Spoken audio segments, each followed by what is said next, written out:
Over 80-90% of a home service company's revenue comes from phone calls. What was the defining moment that said, AI, trades, call center, let's do this? When you go to a restaurant, first of all, most of the orders don't come from phone calls. In fact, only less than 15% come from phone calls. Avoca is a AI for the call center, like what that means, how it's changing the traditional call center. And I think it's two areas where, especially in the trades, so many people can dramatically improve their business by focusing more on the call center. So how did you end up in the trades? Like you said, banking, self-driving cars, there's so many opportunities.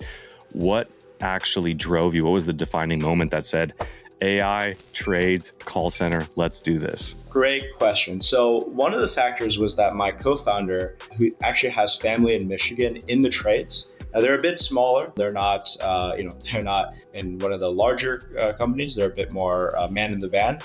But we also, during the early days of the company, we actually looked at a few different industries and where we could apply kind of the research that we've been doing for so long. And we discovered that the trades was actually much better because when you compare AI in the trades versus, let's say, something like restaurants, when you go to a restaurant, first of all, most of the orders don't come from phone calls. In fact, only less than 15% come from phone calls. And when you miss an order, a call at a restaurant, that may be a $20, $30 ticket item. And so it's really not that impactful. And also people aren't usually making phone orders late night. And so when you compare that to the trades, it's just a much different ballgame where phone calls matter significantly more.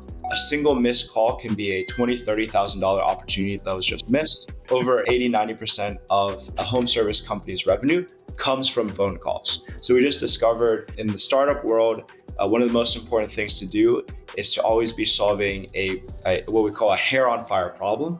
And so we discovered that in applying AI to the trades, that was what we were solving, whereas it just wasn't that important for some of the other industries. Okay, so we chatted a little bit about it already, but so Avoca is a AI for the call center. Can you talk a little bit about like what that means, how it's changing the traditional call center, and like what best practices are you kind of seeing out of that?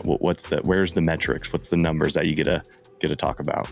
Yeah, absolutely. So happy to share kind of more broadly on what makes a good call center, some best practices. Maybe I'll start briefly, to address the first point of your question around what does Avoca bring to the table from an AI perspective? Really, it's two main things. So one, and I think it's two areas where, especially in the trades, I see so many people can dramatically improve their business by focusing more on the call center. And those two areas is one, after hours overflow calls. A lot of times, especially folks just starting off, doing maybe more like 1 to 5 million in revenue, they oftentimes really don't have a good process for handling after hours and overflow. I would say level one is, first of all, you just need someone to answer the phone.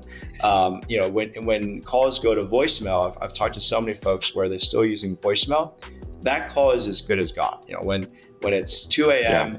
and your air conditioning is broken, you're not going to leave a voicemail. You're just going to call the next 2, 3, 4 people until you find someone that can fix your air conditioning and get you scheduled. So voicemail, that's kind of the absolute low hanging fruit. If you're using voicemail for after hours, you're just leaving a lot of revenue on the table. So that's kind of the first point. And then the second point is, once you get a little bit more nuanced than that, there's a lot of additional things that you can improve upon. One is abandonment rates. Traditional after hours and overflow call centers, they may have 10-15% abandonment rate, especially in the heat of the summer when everyone's calling and your traditional call centers are just being completely flooded. Again, no one's going to wait 2 minutes to just talk to someone. So that's the second point. And then finally, I think the other thing that a lot of folks, once you get these kind of basic things done, you're already, at a pretty good state. Then you got to think about overall as a call center operation, how do you put the right people to the right phone calls? And so what I mean by this is, certain campaigns, you know that the expected value on that lead is going to be higher. So you want to be putting your more experienced CSRs to those leads. When you have that many people, there's a lot of effort to maintain a high quality and a high bar. And there's usually a disparity, and it's not really anyone's fault that, between newer CSRs and top performing CSRs, there's a very large variation. Top performers might be closing rates at around 85, 90%. Newer folks might be booking more at around, 50%, right? So there's a huge disparity.